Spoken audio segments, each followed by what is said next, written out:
My name's Keith Larson. I'm a scientist from Umeå University, and I do research on the plants and pollinators in Abisko National Park. We're 200 kilometers north of the Arctic Circle, so we have a very short summer, but the summer's not over yet. So although you can see that most of the birch trees here have very few leaves, it's not because the autumn has come and taken them away. It's because there is a moth, actually two species of moths here, the autumn moth and the winter moth, that lay their eggs in the bark of the trees.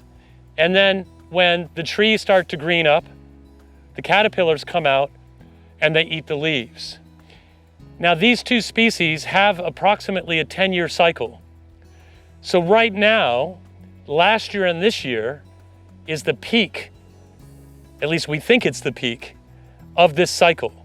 The last peak was right around 2011, 2012. And now we've had an outbreak the last couple of years, and many of the trees have been completely defoliated and even killed, especially further upslope.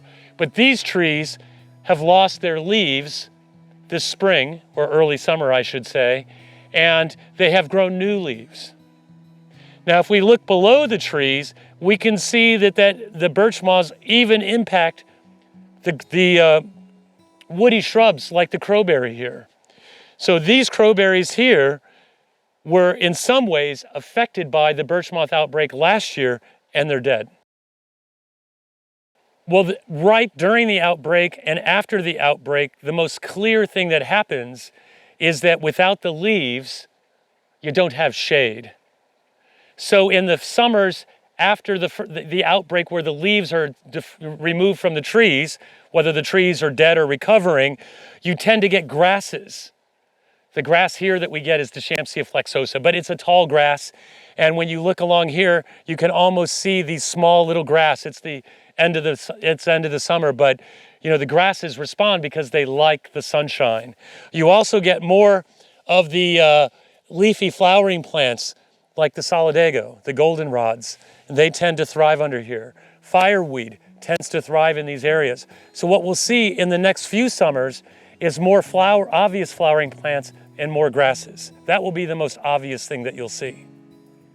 If we go back in time and at least look at the outbreaks that are well studied, the intensity outbreak relates to the survival of the eggs over the winter time.